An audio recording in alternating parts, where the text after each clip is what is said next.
धर्म के ऊपर श्रद्धा विश्वास रखैया, करुणामयी ममतामयी वात्सल्य में मताओ।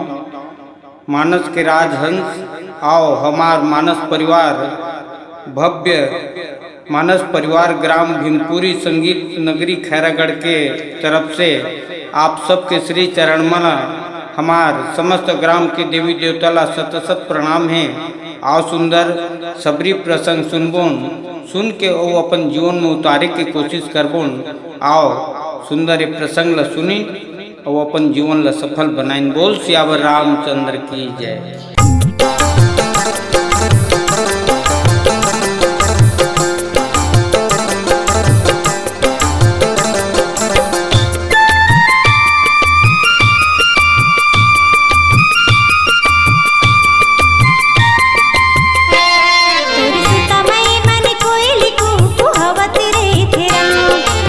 तमय मन भौरा गुनगुनावत रही थे राम, तमय मन कोयली कुहवत रही थे राम, तमय मन भौरा गुनगुनावत रही थे राम।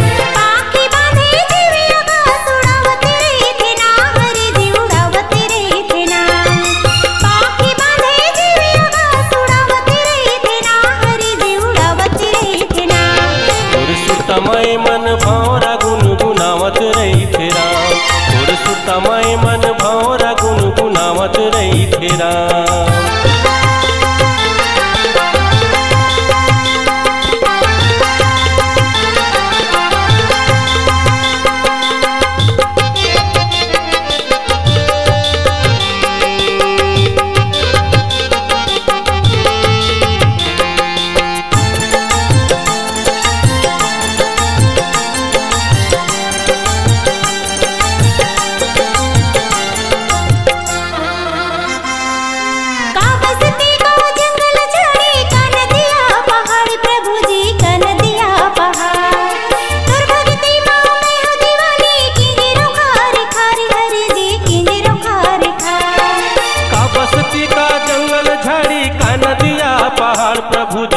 नदिया पहाड़ तोर भक्ति मैं दीवाना, इंजरो खारे खार प्रभु जी इंजरो खारे खार। तोरे बिना जुग जुड़ी है दुख पावत रही थे ना, हरे दुख पावत रही थे ना। तोरे बिना जुग जुड़ी है दुख पावत रही थे ना, हरे दुख पावत रही थे ना। तोर सुरतमय मन भौरा गुनगुनावत रही थे राम, तोर सुरतमय मन भौरा गुनगुनावत रही थे राम।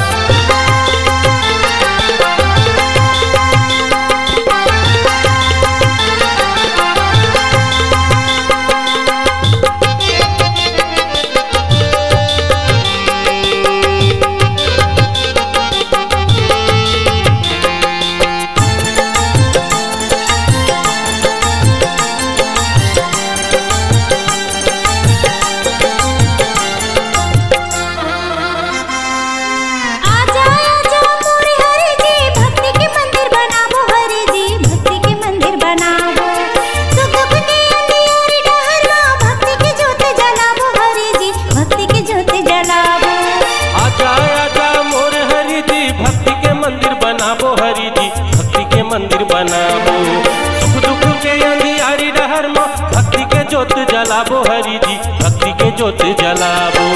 दर्शन बिना जुग जुड़ी है दुख पावत रही थे ना, प्रभु दुख पावत रही थे ना।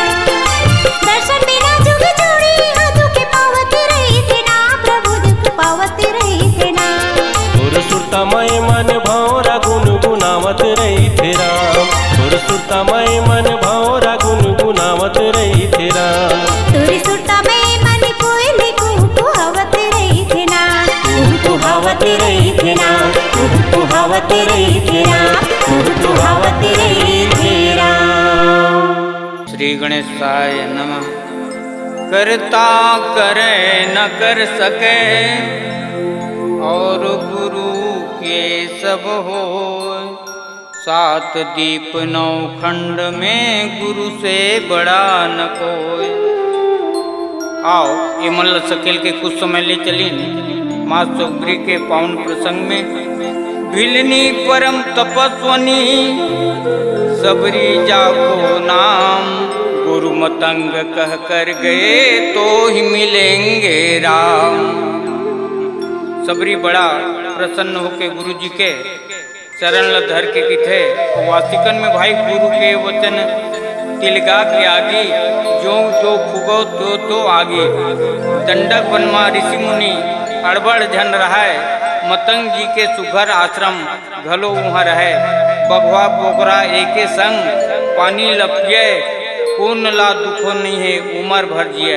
मुनि मतंग के कहनल सबरी गाढ़ बांध के राखी। एक दिन कुटिया में राम लखन आही, पाए हाव चोला मैं मोह मयाल भुलाए।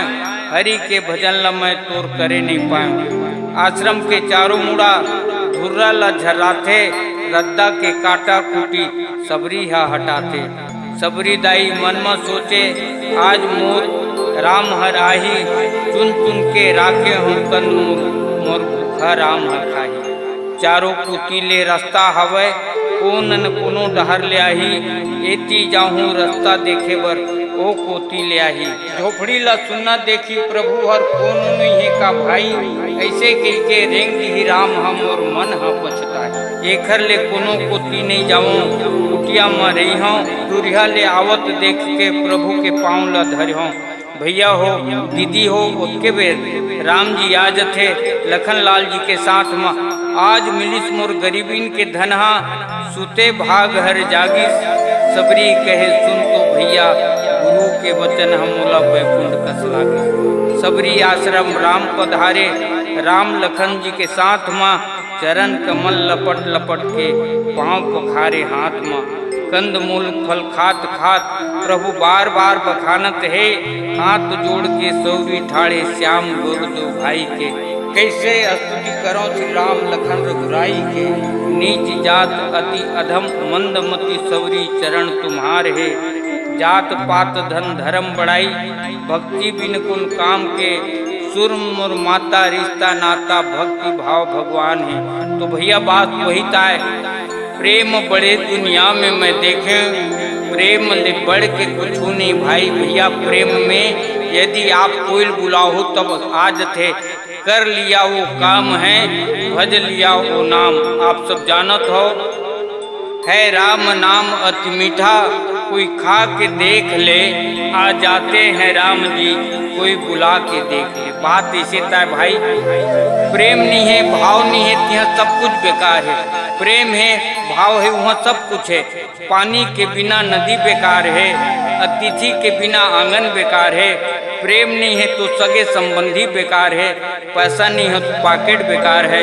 और जीवन में गुरु ना हो तो जीवन बेकार है। नाम जपत कन्या भली, संकट भला न पूत। सबरी तो बैकुंठ गए, धुंधकारी भय भूत।